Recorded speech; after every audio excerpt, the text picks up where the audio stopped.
महोदय, हमारे देश में गृह मंत्रालय और गृह मंत्री का कितना महत्व है, इसका अनुमान इसी से लगाया जा सकता है कि स्वतंत्र भारत में गृह मंत्रालय का भार सरदार पटेल ने स्वयं अपने कंधों पर लिया। सरदार पटेल का साहस, उनका उत्साह और उनकी बुद्धि तीनों ही हमारे गृह मंत्रालय के लिए आदर्श का काम कर सकती है, परंतु दुर्भाग्य से सरदार के पश्चात इन तीनों बातों में कुछ कमी आती हुई दिखाई देती है। उदाहरण के लिए एक ही बात मैं कहना चाहता हूँ। 1962 में जब हमारे देश पर चीन का हमला हुआ तो 14 नवंबर 1962 को हम सब ने इसी सदन में खड़े होकर एक प्रस्ताव पास किया था, जिसके शब्द थे, भारत की भूमि जब तक हम शत्रु से स्वतंत्र नहीं करा लेते तब तक हमारा यह संघर्ष बराबर जारी रहेगा, भले ही वह कितना हो, लंबा हो क्यों ना हो। लेकिन कुछ दिन बाद आगे चलकर हमारे राष्ट्रीय एकता सप्ताह या दिवस मनाना शुरू किया तो हमने उस प्रतिज्ञा को कुछ दूसरे शब्दों में बदल दिया।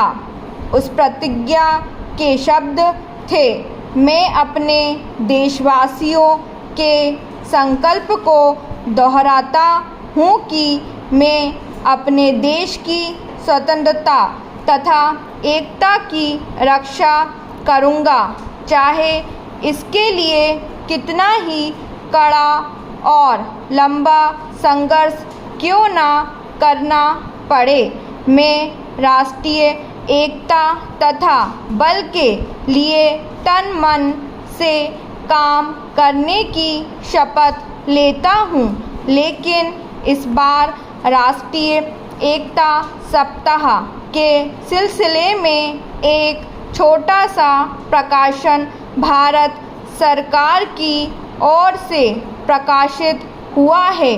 इस प्रकाशन में स्वयं इन्होंने लिखा कि 1962 में चीन द्वारा आक्रमण के बाद शपथ की भाषा में थोड़ा परिवर्तन कर दिया गया है और जो शब्द बदल दिए गए हैं उनको भी मैं सदन की जानकारी के लिए सुनाना चाहता हूँ।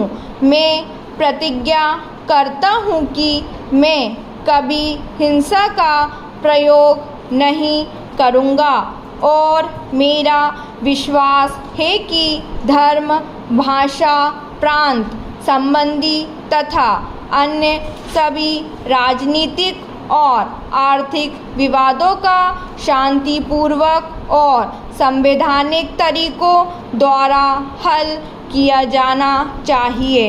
अब मैं आपके माध्यम से जानना चाहता हूँ कि 1962 में संसद ने जो निर्णय किया था, क्या भारत सरकार अपने उस निर्णय से हट रही है?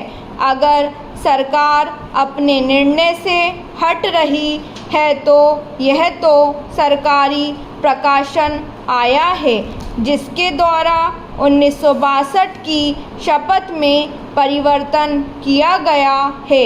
इसका आधार क्या है?